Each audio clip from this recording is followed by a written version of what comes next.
Before we begin, drop a comment with where you're watching from. Today, we're opening one of the darkest files in American history, a mystery preserved in the dusty ledgers of Webster County, deep in Missouri's Ozark Mountains. Two sisters vanished into those ridgelines in 1882. What followed would unearth a nightmare hidden beneath the hills. A story of silence, caves, and a man who made the darkness his home. A routine trip that never ends.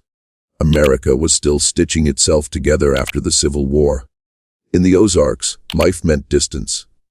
Miles of oak, walnut, and creek cut hollows between one neighbor and the next. Roads were little more than wagon ruts. Mail might show up once a week if the weather allowed. In late October, the Caldwell sisters, 23-year-old Margaret and 19-year-old Elellanar, told their father Thomas they were heading south from Marshfield to Springfield. Their Aunt Sarah Brennan had written of a sudden illness and asked them to come. It was a 2-day wagon trip with a sensible stopover in Seymour. Thomas, a widowed hardware merchant who had already buried a wife, didn't like the thought of his daughters traveling alone. But Margaret argued they knew the road, would make Seymour before dark, and go on at first light. He checked the wheels, packed provisions, handed them a small pouch of coins, and warned them to stay on the main road. On the morning of October 28th, under a sky the color of pewter, the sisters rolled out in their best traveling dresses, woolen capes, and broad hats behind a team of steady horses. Townsfolk waved. No one realized they were watching a goodbye. They never arrived in Seymour. The innkeeper, who always saved them a room, Jeremiah Walsh, waited until 9 that evening, puzzled by their absence. In Springfield, Aunt Sarah waited through the 29th and 30th. On November 1st, she had a neighbor send a telegram. It took 2 days to reach Marshfield. By the time Thomas read it, nearly a week had passed. The search began at first light on November 3rd. Thomas was in the saddle, driving his horse hard toward Seymour. There he found Walsh, who confirmed the worst: no sisters, no wagon. Men gathered on the muddy street, faces set. A farmer, Cornelius Black, had traveled that road on the 28th from Springfield northward. He'd seen no wagon with 2 young women. If the Caldwells left that morning, their paths should have crossed. Something had intervened. 15 riders formed a search party. They fanned out, calling the sisters' names into the timber until their throats burned. By afternoon, a young man named Peter Hutchins spotted wagon tracks veering off the main road onto a narrow woodcutter's trail. The ruts were deep, recent, and led straight into dense timber.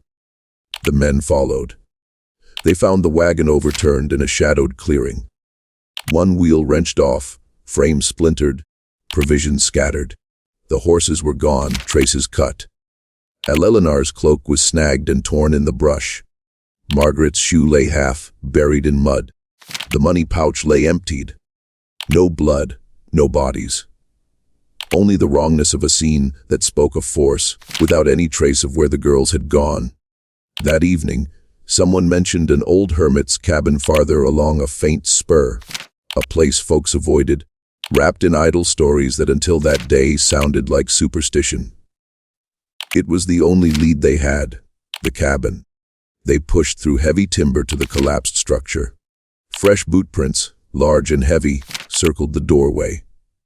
Inside, rotten cold. A blue scrap of cloth hung on a nail, Margaret's dress color, unmistakable. Old rope with dark stains, empty bottles. Nothing that told them where the girls were now. An old hunter, August Weber, suggested bringing his hounds. He returned with 3 scent dogs, letting them nose Elellanar's cloak and the blue fabric. The hounds seized a line and dragged the men southeast into a part of the woods even seasoned hunters avoided. Through ravines, across icy creeks, under hanging curtains of lichen.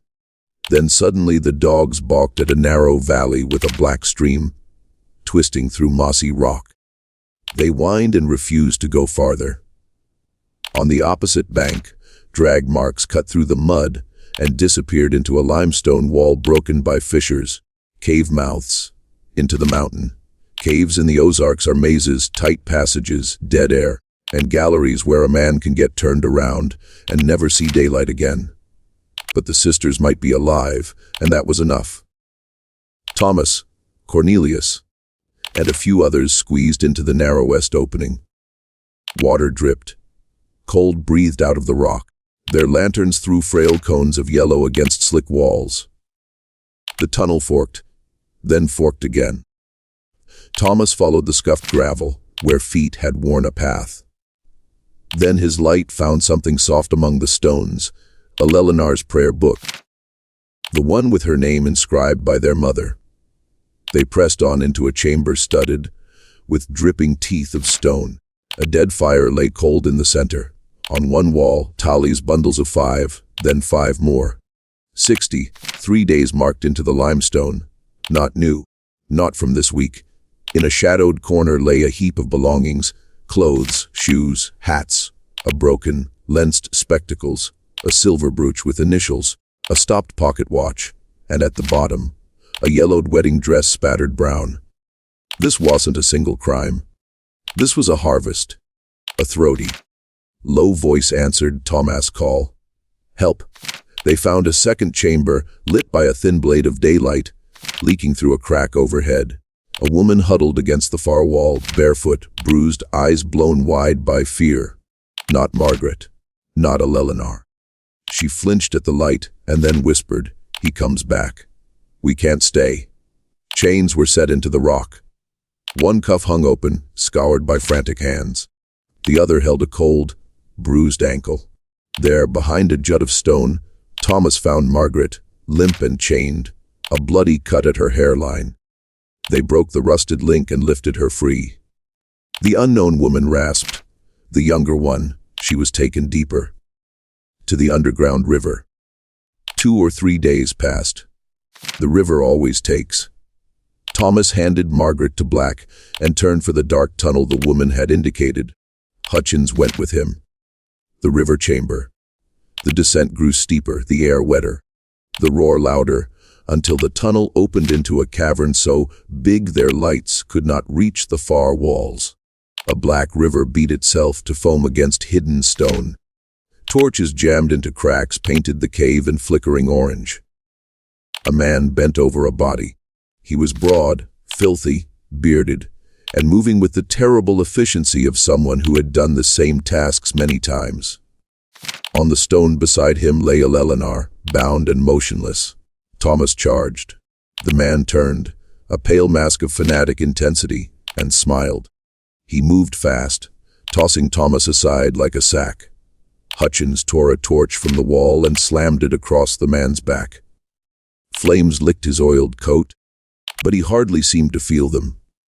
"They come to me," he said in a strange, educated cadence, madness shining in his eyes. "The mountains send them. I feed them. I keep them from being alone. And when they're ready, the river takes them." Thomas hit him again and again with a stone. The man laughed and lunged for Elellanar. Thomas tackled him. They grappled at the river's edge, boots slipping on wet rock. Hutchins sawed through Elellanar's ropes. She stirred, alive. The fight slid toward the current. The man hoisted Thomas, and Thomas hooked a leg, twisting them both onto the rocks. The man's head cracked against a jagged spur. Blood sheeted down his cheek. His smile didn't break.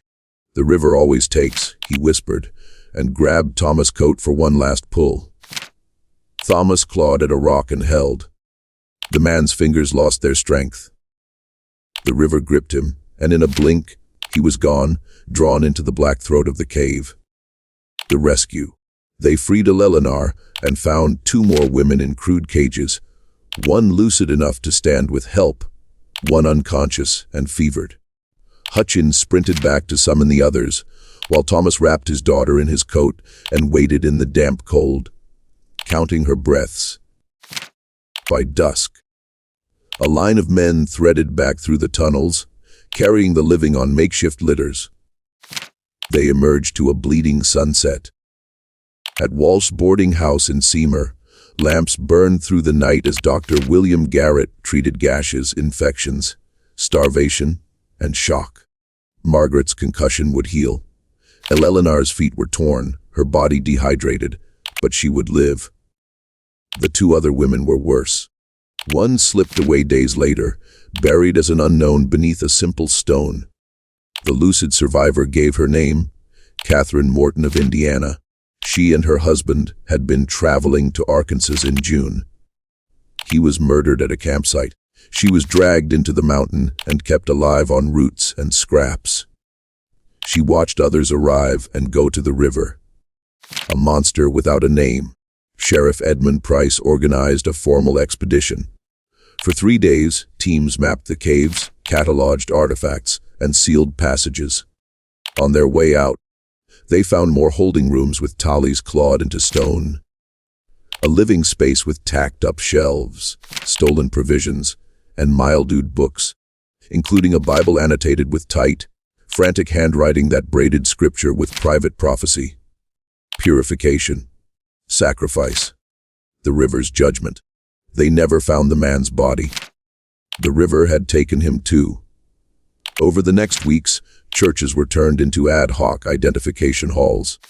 Families came from across the Ozarks to look through trunks of belongings. A brooch with the initials G.H. brought closure to a mother who had waited 8 years.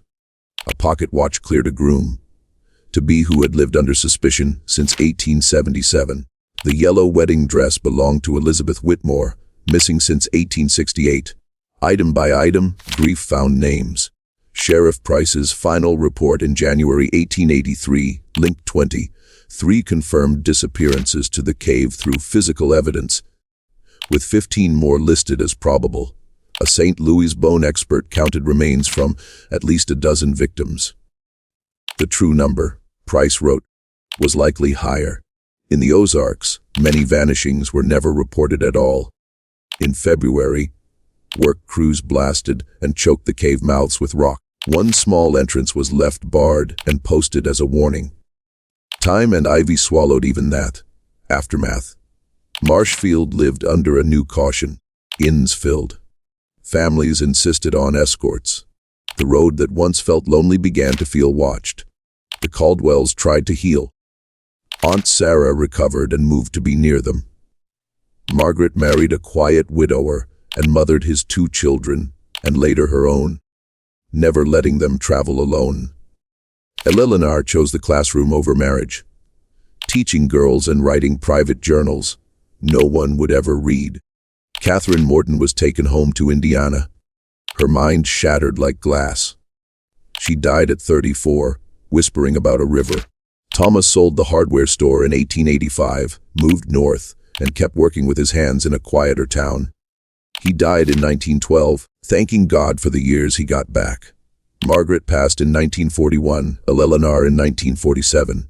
Their stones tell no cave story, only names and dates, as if ordinary lives were all they knew.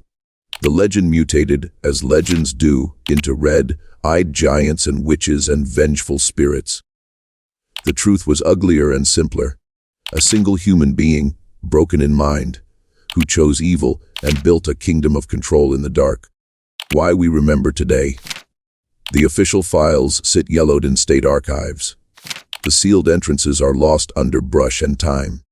Cars hum along roads where wagons once groaned, hardly anyone sensing what lies beneath.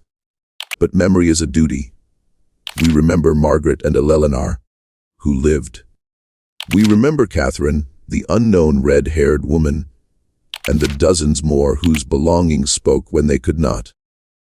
We remember the officers, the hunters, the innkeeper who opened his doors, and a father who crawled into a mountain to bring his children home. Monsters are real, not the kind in stories, but the kind who write their own rules in places where no one looks. Vigilance is the answer. Light is the answer. And telling the truth is the answer, even when it hurts. If this story moved you, subscribe to the channel. Help us keep pulling forgotten histories into the light. Leave a like to honor the victims. and tell us in the comments where you're watching from. Until the next story, take care and remember, even the darkest chapters deserve to be remembered.